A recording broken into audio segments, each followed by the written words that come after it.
ठगी के शिकार पीड़ितों ने केंद्र सरकार को चेताया। चिटफंड कंपनियों में डूबी धनराशि वापस लेने को चुरमुरा के पास एकत्र हुए हजारों लोग। पीएम पर वादा खिलाफी का आरोप। धनराशि नहीं मिलने पर संसद भवन को घेरने की दी चेतावनी। गुरुवार को दर्जनों चिटफंड कंपनियों की ठगी के शिकार हजारों लोगों ने राज्य और केंद्र सरकार को चेताया।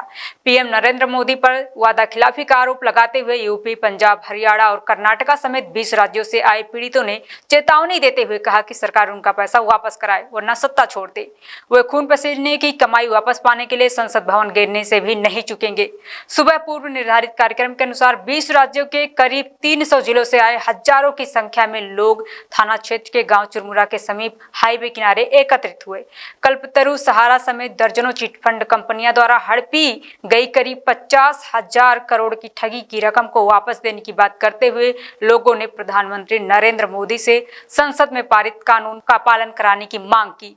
पीड़ितों के संयुक्त मंच के अध्यक्ष मदन लाल आजाद ने प्रधानमंत्री नरेंद्र मोदी पर वादा खिलाफी का आरोप लगाया। कहा कि केंद्र सरकार ने कानून तो बनाया है लेकिन पीड़ितों की रकम वापस दिलाने के नाम पर ही बहलाने का काम कर रही है। उन्होंने कहा कि सैकड़ों चिटफंड कंपनियों ने लोगों का धन हड़पा है। केंद्र सरकार कार्रवाई के नाम पर कई साल से टरकाने का काम कर रही है। हाईवे किनारे पीड़ितों को संबोधित करते हुए ओम प्रकाश सिंह ने कहा कि सरकार कभी डीएम को आगे बढ़ा देती है तो कभी कार्रवाई के नाम पर ईडी को आगे कर देती है। लक्ष्मण सिंह ने कहा कि सरकार का यह रवैया कई सालों से दर्द दे रहा है। अगर उनकी धनराशि जल्द वापस नहीं मिली तो 20 राज्यों के हजारों लोग दिल्ली कूच करेंगे और संसद भवन का घेराव करेंगे। ठगी के शिकार लोगों के इस आंदोलन के दौरान भारी संख्या में पुलिस बल भी मौजूद रहा।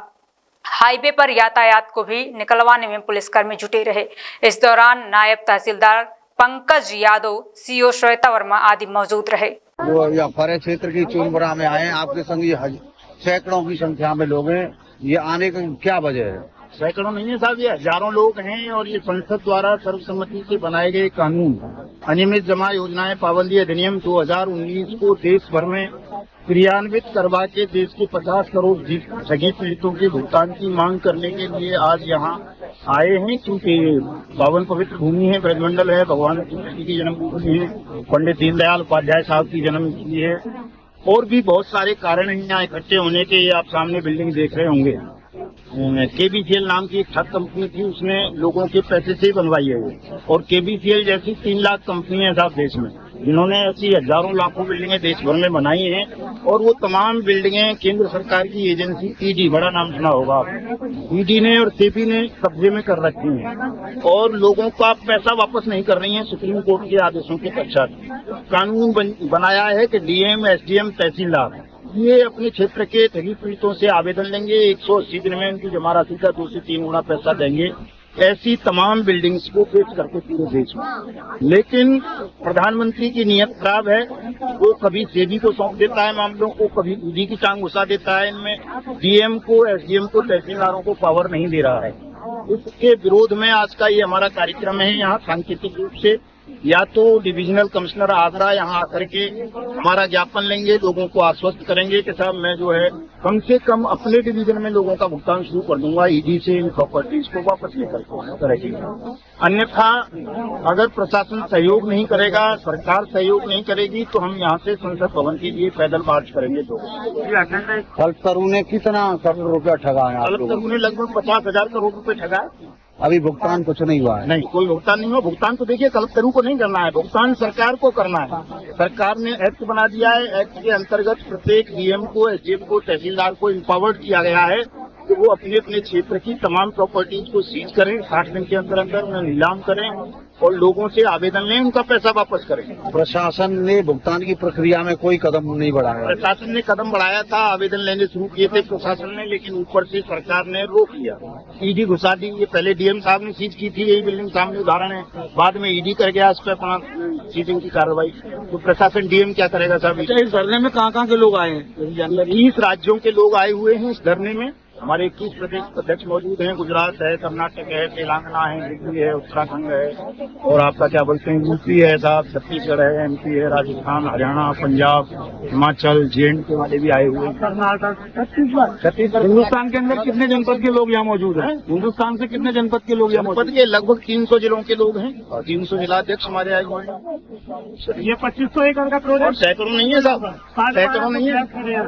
अरे हजारों यहाँ पर ये कलेक्टरों की बिल्डिंग जो सेबी ने, आईडी ने, ईडी ने जब्त की थी, यहाँ पर आप लोग इकट्ठा हुए हैं। आपका उद्देश्य क्या है यहाँ आने का? हमारा उद्देश्य है कि हमारे पूरे भारतवर्ष में कई कंपनियां सरकार खोली थी, प्राइवेट कंपनियां, पैसा जिसमें जमा किया जा रहा था, और वो सहारा हुआ, पल्स हुआ, कल्पतरु हुआ, ये सब जो है इतनी कंपनियां सरकार 3 लाख कंपनियां जो है बंद करवा दी। तो बंद करवाने के बाद किसी पैसा मिल नहीं रहा है। सब लोग परेशान है, कभी लखनऊ, कभी दिल्ली, कभी यहाँ आपको मथुरा में, कहीं हम लोग धरना प्रदर्शन कर रहे हैं। सरकार कोई सुनवाई हम लोगों का नहीं कर रहे। आप कहाँ से आए? जौनपुर से आए, उत्तर प्रदेश जौनपुर से। क्या नाम है आपका? प्रदीप कुमार। आज आप लोग मथुरा जिले के चुरमुरा गांव के पास कल्पतरु की प्रॉपर्टी पर एकत्रित हुए हैं, जो प्रॉपर्टी ईडी ने जब्त कर ली है। यहाँ आने का उद्देश्य क्या है आपका? हमारा उद्देश्य यही है जी कि हमारे भी पैसे लगे हुए हैं, इस कल्पतरु के अंदर नहीं लगे हुए हैं, किसी दूसरी कंपनी में हैं, लेकिन यहाँ पर यह संगठन सभी का इकट्ठा मंच है। मेरे भी इसके अंदर पैसे लगे हुए हैं, लेकिन सरकार ने कानून तो बना दिया, लेकिन वो खाली एक लोगों के हाथ में लॉलीपॉप दे दिया। उसका 6 साल हो गए, आज तक कोई पैसा वापिस किसी का आया नहीं है। आपका नाम? मेरा राजकुमार शर्मा नाम है, मैं पानीपत से आया। तो यहाँ कितनी कंपनी की ठगी के शिकार लोग एकत्रित हुए? यहाँ जो जितने मैं जानता हूँ वो तो 44 कंपनियों की FIR तो हमने करवाई है पानीपत करनाल में, हरियाणा में, लेकिन यहाँ और भी ज्यादा होंगी कंपनियां। लगभग 44 कंपनियों पे तो हमने पानीपत और करनाल में FIR दर्ज करवाई है। पूरे देश से यहाँ लोग आए हैं? हाँ, पूरे देश के आए हैं। लगभग 3000 कंपनियां बता रहे हैं मोदी जी के मैंने बंद करी हैं। 3 लाख वैसे बोलते हैं, इतनी तो चलो होंगी या नहीं हम नहीं जानते उनको। इस कार्यक्रम का उद्देश्य क्या है? इस कार्यक्रम का उद्देश्य यही है कि सभी इकट्ठे होकर इस कानून के बारे में जागरूक करना और लोगों को पैसा दिलवाना, उद्देश्य यही है। Rajiv Academy for Technology and Management, the first premier institute of RK Education Hub, 7th rank of MBA by AKTU University, Lucknow, A-ranked institute by Business India since 2007, and A+ rank awarded by Just Career among top 100 B schools by Dalal Street, assured placement in top-notch global companies across multiple industrial verticals, regular workshops, training programs, seminars, and guest lectures by reputed academicians and corporate executives, frequent industrial visits for practical exposure into the real-life work environment, systematic and well-structured training classes to enhance communication, life skills, technical and aptitude skills, a lively campus life full of multifarious cultural and sports events, fun-filled outdoor leisure trips, and extensive extracurricular activities, highly qualified faculty members, multimedia classrooms, and state-of-the-art AC infrastructure amidst lush green and sprawling ambience. Admission open for MBA, MCA, BBA, BCA, BEcom, BSc CS, BLib, MLib, BEd, and MEd.